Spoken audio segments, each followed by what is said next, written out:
기쁨으로 순종하라 계속해서 오늘 9번째 메시지가 되겠습니다. 오늘 말씀의 제목은 목회자에게 순종하라입니다. 사실 이 주제는 또 이런 제목은 그렇게 환영받는 제목이 아닙니다. 이상하게 현대로 올수록 사실 권위라고 하는 것을 무시하거나 혹은 이것을 싫어하는 이런 경향들이 점점 커져가고 있습니다. 기존 권위로 인식되던 당연하게 생각하던 것들을 부인하는 것이 사실은 현대의 경향이다라는 것은 이 학문의 세계에서부터 시작되어 지금은 일반 대중에게까지 거의 일반화되어 있는 상황입니다. 이것을 우리는 한마디로 포스트 모더니즘이라고 불러요. 즉 후기 근대주의라고 후기 그냥 딱히 번역하기가 애매해서 그냥 포스트 모던 이런 식으로 이야기를 하는데, 이 포스트 모던의 그 근본 의미가 무엇이냐면은 기존 우리가 당연하게 생각하던 모든 권위와 어떤 진리의 근거들을 이제 다 깨뜨리는 것을 목표로 합니다. 그래서 20세기 한 세기 동안에 이런 일들이 학문의 세계에서부터 시작해서 이제는 사회 전반적으로 그리고 일반 대중들의 의식에까지 이제는 다 퍼져 있는 상황입니다. 그래서 포스트 모던은 항상 우리 현대 우리의 삶을 규정하고 있는 겁니다. 당연히 이렇게 돼야 되지 않아 라고 하는 것들을 인정하지 않는 이러한 경향, 이것이 포스트 모던입니다. 그래서 사회의 모든 분야에서 이제는 다 우리가 예전에 그렇게 해왔다 이런 거는 이제는 통용되는 시대가 아닙니다. 그 다음에 이 목회자의 문제, 이런 관계의 문제에 있어서 사실은 또 많은 상처, 아픔들이 실제로 존재하고 있습니다. 그렇다 보니까 이제 이런 문제들을 잘 다루지 않는 이런 상황이 되어버렸다 하는 것입니다. 저는 이걸 일부러 말하려고 하는 것은 아니지만, 그러나 어느 날 문득 제가 그런 반성을 했습니다. 저는 말씀을 진실되게 가르치는 것만을 목표로 하고 다른 모든 것들에 대하여는 가치를 두지 않는다. 이제 이런 마음가짐을 가지고 목회자로서 사역을 해왔는데, 결국 이러다 보니까 제가 우리 교회에서 사역하는 동안에 목회자에게 어떻게 해야 된다라는 이 교훈을 거의 말하지 않았다는 겁니다. 그렇다고 해서 제가 외부에서 부흥 강사를 초청해서 부흥 강사가 이런 부분을 우리에게 가르쳐 준 것도 없습니다. 연세 많이 드신 분들은 과거에 아주 20, 30년 전에 배웠던 그 기억을 가지고 있기는 하지만, 그러나 이제 젊은 분들은 우리 교회에서 전혀 이런 교훈을 받지 못했다 하는 것입니다. 그래서 어느 날 제가 그 상황을 깨달았습니다. 이것이 과연 누구를 이롭게 할 것인가 하는 것입니다. 그렇게 해서 성도들에게 정말 유익한 것인가? 이것이 성도들을 유익하지 않게 하는 일이라면 이거는 대단히 잘못하고 있는 겁니다. 성경이 분명히 목회자에 대해서, 목회자와의 관계에 대해서 가르치고 있는데 이 부분을 가르치지 않았다면 저는 성경의 일부분을 숨겨놓은 사람인 것입니다. 그렇다면 성경의 교훈의 일부를 감춰둠으로 해서 제가 하나님의 말씀을 일부를 삭제하는 범법자가 되고 마는 것입니다. 교육자의 취향 때문에 혹은 자기의 성향 때문에 어떤 것들을 가르치지 않는다면 그는 하나님 앞에서 심각한 범죄자일 수밖에 없는 것입니다. 어느 날 제가 문득 그것을 깨달았습니다. 성경이 말씀하고 있는데 왜 안 가르쳤나 하는 것입니다. 그리고 왜 수십 년 동안 우리 교회에서 목회하면서 그런 부분에 대하여 성도들이 저절로 깨닫기를 바라고 있었는가 하는 것입니다. 가르침이 없이 저절로 깨닫는 일이 얼마나 있겠습니까? 그래서 제가 반성을 했습니다. 이 교훈은 제가 가르칠 수 없다면 다른 누구라도 가르칠 수 있도록 불러서 이 교훈을 가르칠 수 있도록 했어야 했다라는 것입니다. 그것을 안 했던 것은 제가 잘못한 것이었습니다. 그리고 그 교훈이 성도들을 망하게 하는 교훈이 아니라 성도들을 복되게 하는 교훈이라면 더더군다나 이것을 전하지 않고 가르치지 않은 것은 이건 대단히 큰 잘못인 겁니다. 성경을 보면은 목회자와의 관계를 가르치는 것은 당연한 것이고 목회자와의 관계는 성도들의 영적인 복과 실질적인 이 세상의 삶에 지대한 영향을 미치는 복된 교훈이었던 것입니다. 그래서 성도들이 복받을 수 있는 기회를 스스로 제가 가로막고 있었다라는 것입니다. 그래서 이 문제는 정말 우리 성도들에게 가르쳐야 한다 생각을 했습니다. 하나님 앞에 기도를 드렸습니다. 주님, 제가 성경의 교훈들을 가로막고 가르치지 않았습니다. 제 성향 때문에 이거를 말하지 않았습니다. 이것은 하나님의 말씀을 가리는 심각한 죄 아닙니까? 하나님 앞에 회개를 했습니다. 주님 용서해 주십시오. 가르쳐야 할 것들을 가르치지 못했습니다.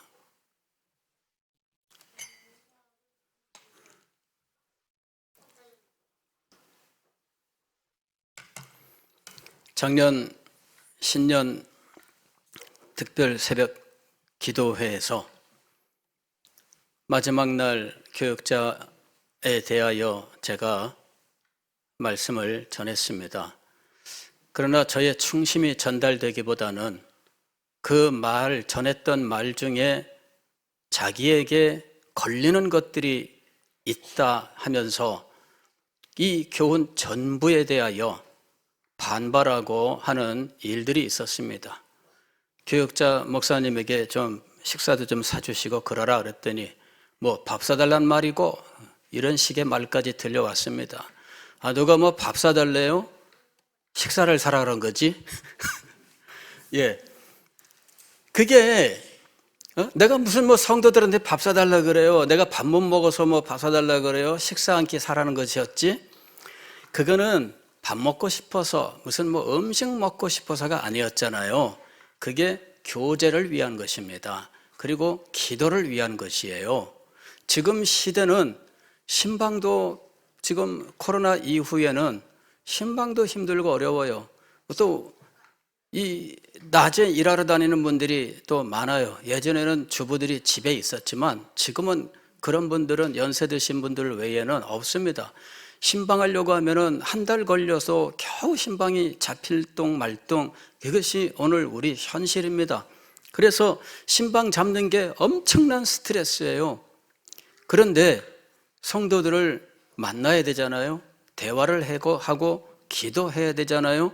그러면 어떻게 해야 되겠습니까? 할 수 없이 이런저런 기회를 만들어야죠. 예, 저는 여러분들에게 밥 사달라고 한 적 없습니다. 내가 뭐 한 끼 식사 못 먹어서 밥 사달라 그럽니까? 아닙니다. 여러분, 난 굶어도 밥 사달라고 안 합니다. 식사를 사라는 얘기입니다. 교제, 식사 교제를 하자는 얘기죠. 예, 교제가 있어야 돼요. 교제가 없으면은 여러분의 영혼의 성장이 없습니다. 목사와 교제가 없는 사람이 정말 큰 기쁨 중에 은혜가 넘쳐나서 충성하는 사람이 있으면 한번 저한테 소개해 주세요. 제가 그 케이스를 연구해서 내가 대한민국 교회에 내가 나팔을 불며 뭐 선포할게요. 그런 일이 정말 있기는 할까요? 목사를 피하는 사람이 은혜 받고 기쁨으로 교회 섬기는 일이 있을까요? 목사와 만나는 것 자체를 10년이 가도 한 번도 안 만나는 사람이 정말 기쁨으로 은혜 생활하는 경우가 있을까요? 저는 상상이 안 됩니다. 그런 일이 있나? 저는 제 목회 경험상 그런 분을 아직까지 만나본 적이 없고요. 성경의 교훈을 통해 연구해 볼 때에 그런 경우가 영적으로 하나님의 축복이라고 하는 이런 경우를 저는 성경적으로 확인할 수가 없습니다. 여러분, 목회자와의 관계는 여러분의 복을 위한 것이에요. 제가 그걸 깨닫고 나서 우리 성도들이 복받을 수 있는 기회를 내가 차단하고 있었다. 제가 회개한 겁니다. 그래서 그 이야기를 했습니다. 성도들이 몰라서 그렇게 할 때 이것을 가르치고 행할 수 있도록 해야 된다. 왜? 우리 속된 말이 있잖아요. 중이 제 머리 못 깎는다. 그러나 목회자와의 관계를 왜 목회자가 못 가르쳐야 됩니까? 이거는 말이 아닙니다. 그래서 제가 이 부분에 대해서 눈을 뜨고 회개하고 이제 여러분들에게 말씀하기로 해서 한번 이야기를 했는데 이게 이제 참 그 파장이 있었어요. 그래서 사실은 다른 것 때문에 전체가 다 그냥 뒤집어지는 이제 그런 상황이 되어버렸습니다. 그러나 여러분, 이것이 공개되어 있습니다. 인터넷에 공개되어 있습니다. 여러분들이 다시 한번 찾아 들으시길 바랍니다. 그리고 여러분의 입장과 상황 다 제로 상태로 놓고 정직하게 말씀을 들어보십시오. 그렇다면 저의 말씀이 성경 어디에 어긋나는지를 여러분들이 그렇게 해서 판별을 해 보십시오. 공개되어 있습니다. 한 글자도 고치지 않고 그대로 올려놓습니다. 여러분들이 정직하게 이 말씀을 한번 객관적으로 살펴보시고 그리고 그래도 판단이 안 되면 다른 곳에 가서 그걸 들려주면서 판단을 구해보세요. 성경적으로 어디가 잘못되었는지를 여러분들이 한번 확인해 갖고 오십시오. 5명의 목회자에게 여러분이 이건 잘못됐다라는 말을 듣고 올 수 있다면 제가 사과하겠습니다.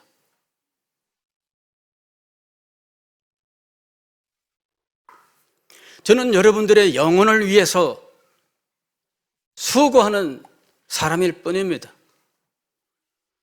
이 교훈을 해야 되는 중대한 이유가 있습니다. 이것이 성경의 중요한 교훈입니다. 제가 기쁨으로 순종하라, 이거는 하나님께 순종하라는 것입니다. 그러나 하나님께 순종하는 것이 정말 우리에게 주어져 있는 복된 길이지만 하나님은 그 순종을 위하여 우리에게 여러 가지 훈련하는 훈련소를 만드셨고 그리고 그것을 연습할 수 있는 연습의 훈련장을 만들어 놓으신 거예요. 그런 여러 가지 것들 가운데 하나가 지난주에는 부모를 공경하라였고 이번 주에는 목회자에게 순종하라인 것입니다. 하나님께 순종하기 위하여 하나님께서 이러한 장치를 두신 겁니다. 이러한 기관을 두신 겁니다. 그래서 순종을 연습하고 훈련해서 하나님을 더 깊이 섬기도록 그리하여 순종에 약속된 하나님의 복을 받아 누리도록 하셨던 것입니다. 그래서 이 교훈은 정말 중차대한 교훈일 수밖에 없다 하는 것입니다. 목회자는 도대체 누구일까? 교회를 말씀으로 인도하기 위해 하나님께서 세우신 사역자라고 정의를 내릴 수가 있을 것입니다. 성경을 보다가 우리가 늘 발견하게 되는 한 가지 사실은 사도 바울의 서신서에 가장 처음에 사도 바울이 자기를 소개하는 장면입니다. 물론 사도 바울이 자기가 이 편지를 쓰는 사람이기 때문에 편지 쓰는 자기 자신에 대하여 송신자, 발신자 이렇게 해서 써놓겠죠. 그런데 거기에 발신자를 표현하는 용어들이 있습니다. 영어로 하게 되면 항상 폴 이렇게 씁니다. 바울 쓰는 거죠. 그 다음에 뒤에 설명이 나와요. 바울 그러면서 설명이 나오는데 로마서 1장 1절을 보게 되면 예수 그리스도의 종 이렇게 되어 있습니다. 바울 예수 그리스도의 종. 두 번째는 복음을 위하여 택함을 받은 자, 뭐 이렇게 되어 있습니다. 고린도 전서에 보게 되면 뭐라고 되어 있냐면은 바울 사도로 부르심을 받아 그 다음에 하나님의 뜻으로 말미암아 이렇게 되어 있습니다. 바울은 예수 그리스도의 사도로 부르심을 받은 사람이다. 하나님의 뜻 안에서 이렇게 자기를 소개하고 있어요. 서신서를 읽어보면 사도 바울의 자기 인식을 우리가 볼 수 있는데 고린도전서 3장 9절에서는 우리는 하나님의 동역자들이요 라고 말씀합니다. 4장 1절에서는 사람이 마땅히 우리를 그리스도의 일꾼이요 하나님의 비밀을 맡은 자로 여길지어다 이렇게 이야기합니다. 고린도후서 1장 1절도 하나님의 뜻으로 말미암아 그리스도 예수의 사도된 바울, 자기 자신의 자기 인식이 나오고 있습니다. 고린도후서 6장 1절에서는 하나님과 함께 일하는 자라고 스스로를 표현하고 있습니다. 왜 이렇게 하나님과 예수 그리스도를 들어서 자기 자신을 표현하고 있을까요? 자기의 권세를 자랑하기 위해서 성도들에게 자기의 이 위치를 어떤 주입하기 위해서 이렇게 얘기하고 있을까요? 이는 사도가 자기의 사명을 인식하는 모습입니다. 내가 가진 사명을 인식하는 거죠. 그리고 더 나아가서 숨겨져 있는 또 다른 의도는 성도들이 사도 바울에 대하여 바른 이해를 가져야 한다라는 것입니다. 사도 바울이 나는 예수 그리스도의 종으로서 하나님의 뜻으로 말미암아 부르심을 받아 세움받은 사도다. 그러니까 너희가 나를 섬겨라. 그게 아닙니다. 사도는 그런 의도를 가지고 말씀하는 것이 아닙니다. 성도들이 사도의 위치, 그의 사명, 그의 역할 이런 것들을 잘 이해를 해야 그가 주는 교훈들을 제대로 받을 수 있는 겁니다. 이 교훈을 제대로 받지 못하면 성도들만 손해를 보는 것입니다. 아니, 이 성도의 손해는 교회의 손해가 되는 것입니다. 그리고 교회의 손해는 사탄에게 유익될 뿐입니다. 그래서 성도들이 목회자에 대하여 바르게 인식하는 것은 그 교훈을 받아 하나님의 나라를 이루고 주께서 주시는 복을 받아 누리는데 필수적인 사실이기 때문에 이 문제를 힘써 말씀하고 있는 것입니다. 왜 사도 바울에게 자신이 이러한 존재다라고 하는 이런 것이 중요한 문제였는가? 세 가지 말씀드렸어요. 첫째는 편지를 보내는 분이었기 때문에 발신자로서 자기의 정체를 밝혀야 되는 거죠. 두 번째로는 자기 자신이 주께 받은 사명을 인식하는 사명자로서 늘 자기를 인식하고 있었다라는 것이고, 세 번째로는 성도들이 이것을 바로 인식을 해야 교훈을 제대로 받을 수 있고, 교훈을 제대로 받아야 하나님의 은혜와 복을 바로 받을 수 있기 때문입니다. 바로 이러한 목적 때문에 사도 바울은 어떻게 보면은 권위주의처럼 보이는 이러한 용어로 자기 자신을 소개하고 있었다라는 것입니다.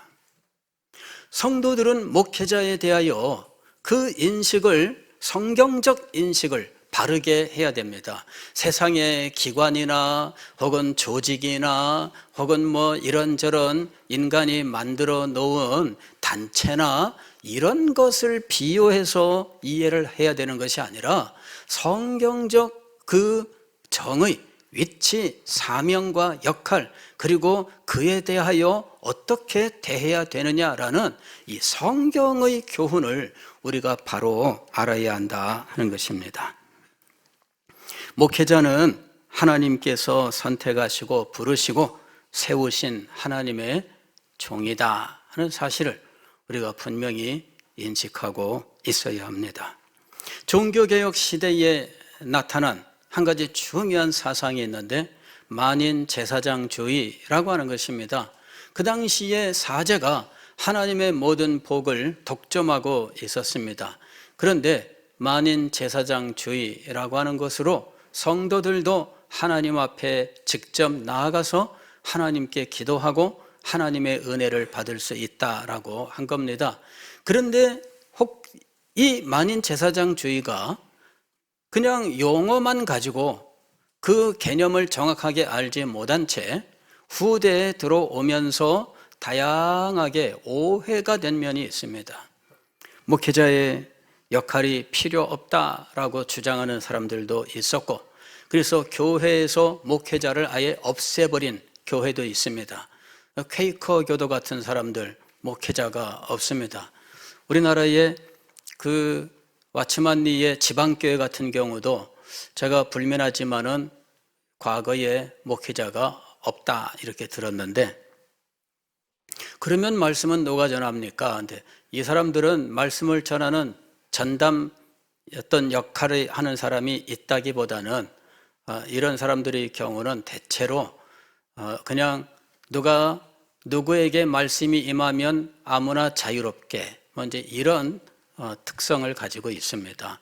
그러다 보니까 이런 조직들은 굉장히 섹트, 아주 자그마한 이런 특별한 의식 가진 몇 사람, 이제 이런 식으로 돼 있어서 교회가 만민에게 나가야 되는 이런 일을 감당하는 데에는 지극히 부적당하다, 이런 모습을 보여주는 겁니다. 그래서 말씀을 모든 민족에게 들고 나아가는 일을 이 사람들은 감당할 수가 없습니다. 역사적으로 그 일을 감당할 수 없고 그냥 명맥만 유지하는 형태로 그냥 지나올 수밖에 없습니다. 왜냐하면 매니아들의 교회가 되기 때문입니다.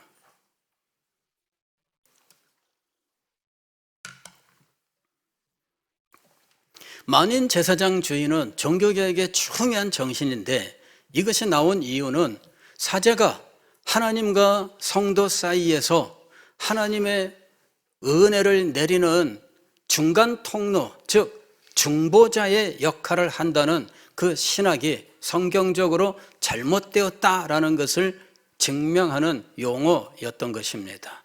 그래서 사제가 행하는 이 중보자의 역할, 혹은 성자들이 행하는 중보자의 역할은 성경적으로 옳지 않다. 그리고 사제가, 즉 신부가 사죄의 선언이라고 하는 것을 하는데, 이 사죄의 선언이라고 하는 것을 신부가 할 수 있는 권한이 있는가? 교황은 면죄부를 발행할 수 있는데 교황이 어떻게 죄를 용서하는 징명을 발행할 수 있는가? 이 성경적으로 맞지 않다. 이래서 이런 모습들에 대하여 바르게 성경적인 사상을 가르치기 위하여 나왔던 용어가 만인 제사장주의였던 것이죠. 이것은 목회자의 중요성이 약해졌다는 이야기가 아닙니다. 그 당시에 잘못된 신학과 관습에 대하여 이것이 비성경적이다라고 하는 사실을 지적하고 이것을 고치기 위해서 했던 거예요. 목회자의 위치는 항상 하나님께서 주신 말씀을 성도들에게 가르치고 그들을 하나님의 말씀으로 인도해 나아가는 역할, 그것은 초대교회 때나 지금이나 언제나 변함없이 우리 주님 재림하시는 날까지 교회가 지상에 존재하는 한 항상 있어야 되는 역할인 것입니다. 그리고 그러한 특성 때문에 목회자와 성도들과의 관계에서 성도들이 목회자와 어떤 관계를 맺느냐가 하나님과의 관계에 직접적인 영향을 미치게 되었다라는 것입니다. 목회자와의 관계가 원활하지 못한 사람이 하나님과 원활한 영적 교제의 삶을 살 수 있는가? 사실 이 문제는 굉장히 중요한 문제잖아요. 그래서 여러분, 이 문제에 대해서 확고하게 답을 가지고 있어야 돼요. 목회자와의 관계는 하나님과의 관계에 직접적으로 영향을 미치고 있습니다.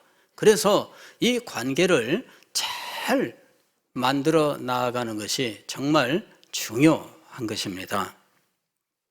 그러면 이 관계를 어떻게 해야 할 것인가? 오늘 히브리서 13장 17절 말씀에서는 순종하라 이렇게 가르치고 있습니다. 너희를 인도하는 자들에게 순종하고 복종하라. 순종하고 복종하라. 그리고 그 순종과 복종은 목회자가 기쁘게 자기에게 주어진 일을 감당하게 하는 채찍질과 같은 것입니다. 성도들이 열심히 순종하면 목회자는 기쁘게 더 열심히 하게 되어 있습니다. 그렇지 않겠습니까? 여러분, 부모님들 다 아시잖아요. 이 자녀가 말도 잘 듣고 엄마 참 고생이 많으시죠? 이러면 엄마가 갑자기 감동을 받잖아요. 그리고 내가 더 열심히 해서 너 더 내가 사랑하고 내가 더 너를 지원해 줄게, 이런 마음의 결심이 일어나요. 부모들이 다 그런 마음 갖고 있잖아요. 자녀가 어느 날 철이 들어서 이 얘기를 합니다. 아빠 너무 고생이 많으세요. 피곤한데도, 몸이 아픈데도 말씀도 안 하시고 이 집안 이걸 우리를 위해서 수고하시고 고생하십니다. 이러면은 아빠가 갑자기 눈물이 핑 그러면서 하나도 안 아프다, 그런 마음이 되잖아요. 여러분, 그게 목회자도 똑같은 거예요. 그래서 오늘 여기 17절의 말씀을 보면 이렇게 되어 있습니다. 하반절에 보면은 그들로 하여금 즐거움으로 이것을 하게 하고, 즐거움으로 이것을 하게 하고, 맡겨진 일을 즐겁게 감당하게 하고 근심으로 하게 하지 말라.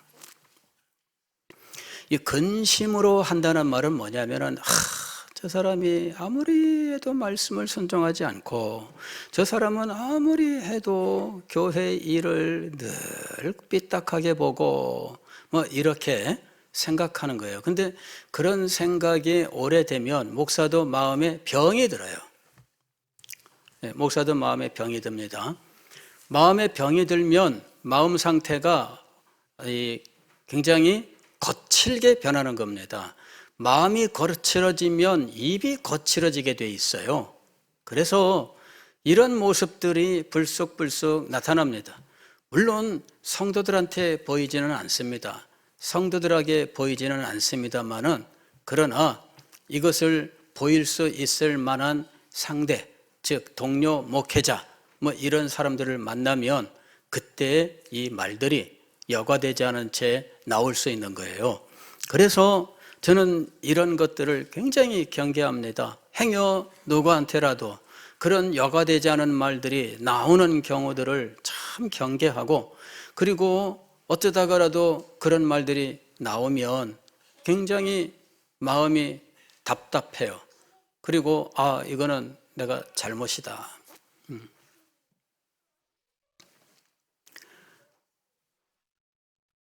그들로 하여금 즐거움으로 이것을 하게 하고 근심으로 하게 하지 말라. 목회자의 사역은 하나님 앞에서 회개하는 삶이에요. 회개라고 하는 것은 죄를 회개한다는 것이 아니라 회개, 즉 장부 정리해서 결산해서 도장을 받는 거예요. 우리가 하나님 앞에 갔을 때 목회자는 그런 일을 할 것이다, 이렇게 얘기하고 있는 겁니다. 오늘 보면 이렇게 돼 있어요. 그들은 너희 영혼을 위하여 경성하기를 자신들이 청산할 자인 것 같이 하느니라. 성도들이 갚아야 되는데 다 못 갚았다. 그럴 때 영적으로 누가 이것을 갚으려고 나서느냐 하면 목회자가 갚으려고 나선다는 거예요. 성도들이 갚지 못하는 것을 목회자가 다 짊어지고 갚으려고 한다. 이것이 지금 사도가 말씀하고 있는 겁니다. 그렇기 때문에 성도들은 목회자가 우리와 하나다라고 하는 인식을 가져야 돼요. 목회자가 우리를 대신하고자 하는 마음을 가지고 영적으로 늘 이런 책임의식을 가지고 성도들이 해야 되는 부분인데도 목회자는 제가 못 가르쳤기 때문입니다. 제가 제대로 못 가르쳐서 그렇습니다. 하나님 앞에 늘 그렇게 자기의 책임으로 항상 말씀을 드린다는 이야기입니다. 저 사람이 잘못했기 때문입니다. 저 사람이 문제입니다. 저 사람이 무슨 어리석습니다. 이렇게 하나님께 말씀드리는 것이 아니라 이게 제가 잘못 가르쳤습니다. 제가 못한 것입니다. 이렇게 하나님 앞에 말씀드린다는 거예요. 이것이 청산할 자인 것처럼 하느니라 하는 말씀의 의미인 것입니다. 이런 말씀을 볼 때 저도 늘 반성을 합니다. 내가 하나님 앞에 기도할 때 이렇게 기도해야 되는 것이구나. 내 잘못입니다. 내가 제대로 못 가르쳤습니다. 내가 더 위해서 기도하지 못했습니다. 이렇게 하나님 앞에 내가 청산해야 되는구나.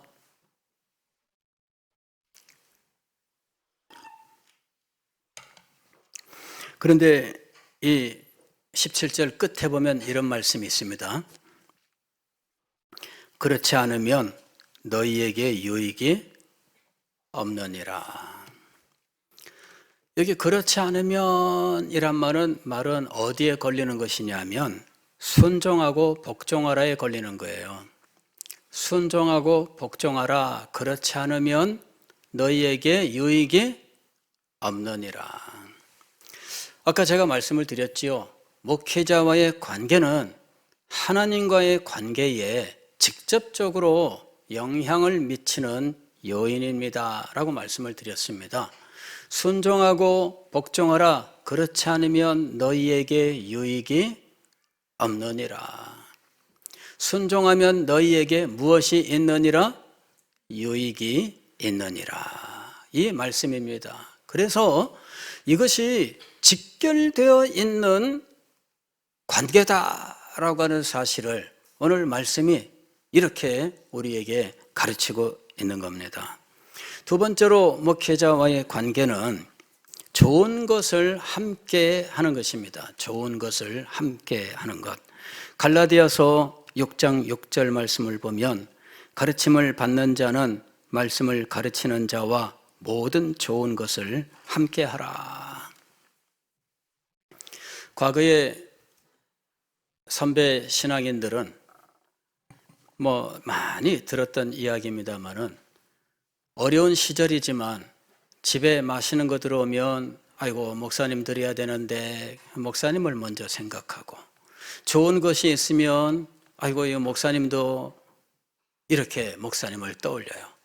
뭔가 좋은 것을 누릴 때는 목사님도 누리지 이걸 못한 건데 내가 할 수 없다 이러면서 목사님에게 모르겠습니다.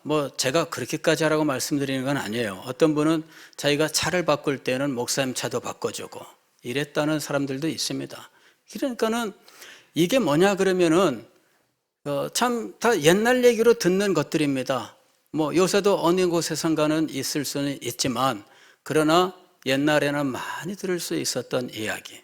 그게 다 어디서 나온 거냐면은 모든 좋은 것을 함께하라 하는 이 말씀으로부터 나온 거예요.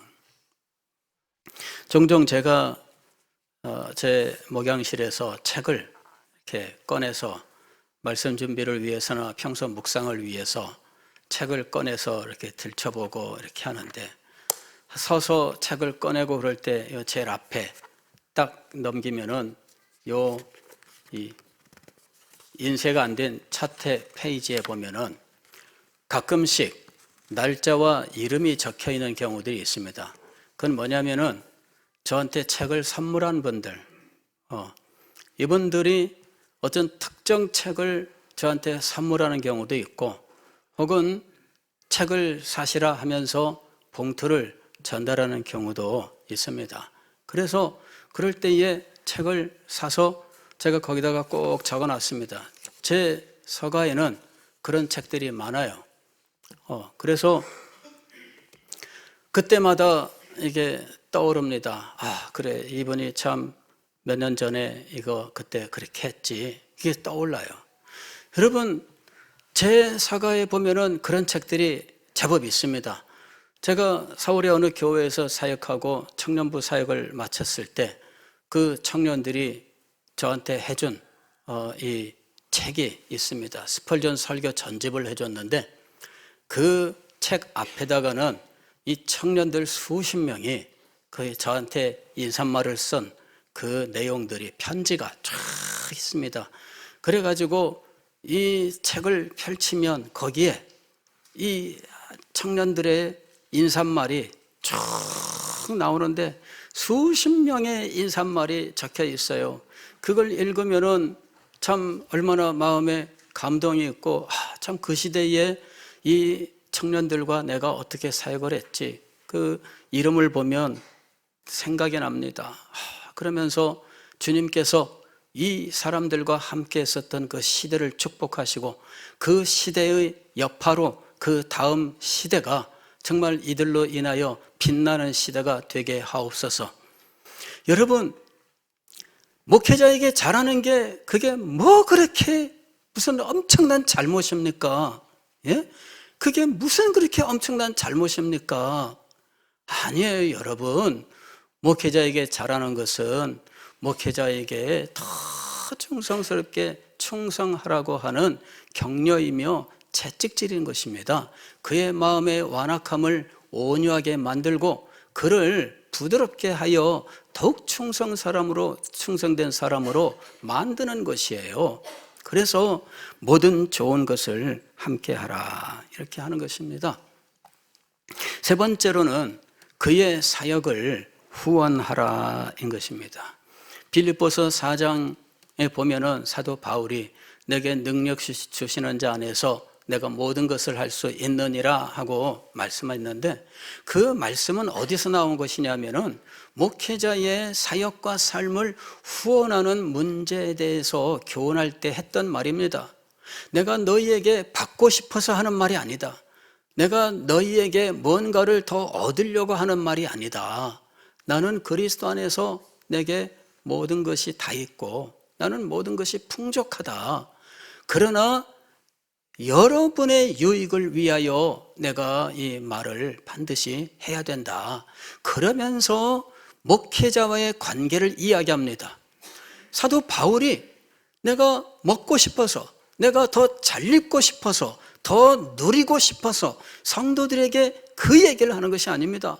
나는 그리스도 안에서 모든 것을 할 수 있느니라. 문제는 성도 여러분의 영혼의 유익을 위해서였던 것입니다. 빌립보 사람들아, 너희도 알거니와 복음의 시초에 내가 마게도냐를 떠날 때에 주고받는 내 일에 참여를 한 교회가 너희 외에 아무도 없었느니라. 그리고 빌립보에서 떠나 데살로니가에 있을 때 너희가 나의 쓸 것을 2번 보내었다. 그리고 그 후에도 계속해서 이 선교 사역에 동참을 했는데, 심지어는 그 교회에서 에바브로디도까지 파송해서 바울의 선교 사역을 돕게 했던 일이 있습니다. 그래서 이 빌립보 교회는 어린 교회였지만 그러나 목회자를 사랑하고 그의 사역을 적극적으로 후원했었던 교회였던 것입니다. 그래서 사도 바울이 그들의 이와 같은 헌신에 대하여 이것이 하나님을 기쁘시게 한 것이다, 이렇게 이야기를 합니다. 이것이 하나님을 기쁘시게 한 것이다. 그러면서 영광의 하나님께서 너희의 모든 쓸 것을 채우시리라 하고 축복의 말씀을 했던 것입니다. 여러분, 사도 바울의 그 사역에 동참했던 교회가 빌립보 교회입니다. 그리고 이 빌립보 교회는 사역자까지 보내어 자기들을 대신하여 그 사역을 돕도록 하는 이런 일까지 감당했습니다. 사도 바울이 그 교회를 얼마나 사랑하고 그리고 그 교회를 위하여 얼마나 충심으로 기도하며 감사하였는지 모릅니다. 그리고 이렇게 잘 해왔던 빌립보 교회에게 너희가 행한 일을 잘 감당하라, 이렇게 격려를 한 겁니다. 네 번째로는 목회자의 생활을 돌아보라 하는 것입니다. 목회자의 생활을 돌아보라. 우리 인간의 삶에도 고비가 있습니다. 여러 가지 그 건강 문제도 있고 자녀들의 여러 가지 문제도 있고, 그래서 오르락내리락 고비가 있습니다. 성도 여러분의 삶에도 그런 고비가 있지만 목회자의 삶에도 그런 고비가 있습니다. 그럴 때 성도들이 교회에서 생활비 정해준 거 우리 꼬박꼬박 주고 있으니 이러면서 월급쟁이 취급하면 안 됩니다. 성도들의 경우에는 청빙서에 그의 모든 쓸 것을 의수히 감당하기로 서약하고 목회자를 청빙하게 되어 있습니다. 월급쟁이가 아닙니다. 그래서 우리가 살해주고 있으니 그걸로 끝, 그러면 안 됩니다. 그의 삶과 그의 사역을 위하여 필요한 부분들을 잘 살피고 이런 것들을 지원할 수 있는 그러한 마음이 열려 있어야 된다 하는 것입니다. 어떤 고비마다 필요한 어떤 것들이 있을 수 있잖아요. 인간이기 때문에 그렇습니다. 그러나 아무데도 기댈 데가 없습니다. 여러분, 제가 마이너스 통장을 만들려고 부산은행을 갔더니 저한테 요구하는 게, 이게 목사님이기 때문에 세무자료도 없고 아무것도 없습니다. 재산이 있습니까? 자기가 검색하니까 제 이름으로 집이 있습니까? 땅이 있습니까? 예금이 있습니까? 아무것도 없어요. 그러니까 저한테 요구하는 것이 그겁니다. 재산세 5만 원 이상 하는 사람 3사람 보증인을 대세요.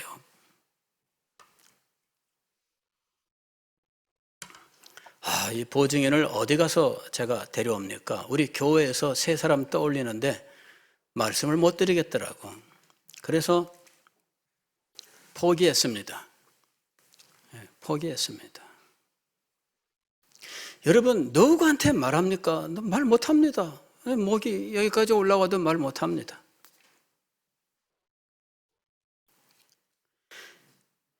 목회자의 생활을 살필 수 있어야 돼요. 그 살필 줄 모르고 관심도 없다면 목회자는 어느 순간 여러분과 동일합니다. 어떤 이런 삶의 무게 속에서 어떤 거는 포기하고 어떤 거는 버리고 이러는 식의 어떤 일들을 역시 동일하게 겪을 수밖에 없는 겁니다. 오늘 우리는 목회자의 관계는 우리를 복되게 하시는 하나님의 축복이다라고 하는 사실을 확실하게 믿어야 됩니다. 이것을 우리가 마음속에 새겨야 돼요. 그리고 성경을 보시고 성경의 가르침을 따라 순종해야 됩니다. 그럴 때 하나님께서 우리 모두에게 놀라운 복을 허락해 주실 것입니다. 우리가 이 시대를 이겨나가기 위해서 목회자와 여러 성도들이 하나가 되어야 됩니다. 그리고 우리가 함께 이 시대를 이겨나가야 돼요. 우리가 좋은 일이 있으면 함께 나누고 슬픈 일이 있으면 또 함께 나누면서 우리가 함께 이 삶을 살아가고 이겨내야 됩니다. 이거 서로 간에 딱 닫아 걸고 그냥 한번 정한 이 원칙은 그냥 끝까지 이런 식으로 마치 우리가 가진 정치적 견해처럼 어느 당 지원하면 끝까지 이런 교회 안에서 목회자와 성도는 그런 관계가 아닙니다. 그런 관계가라면 그건 저주받은 겁니다. 그건 교회가 아닙니다. 성도도 아니고요. 다 버리십시오. 다 버리고 주님께서 진정으로 복된 관계로 만들어 주셨다는 것을 믿고 우리가 이 시대를 함께 이겨나갈 수 있기를 주의 이름으로 축원합니다. 기도하겠습니다.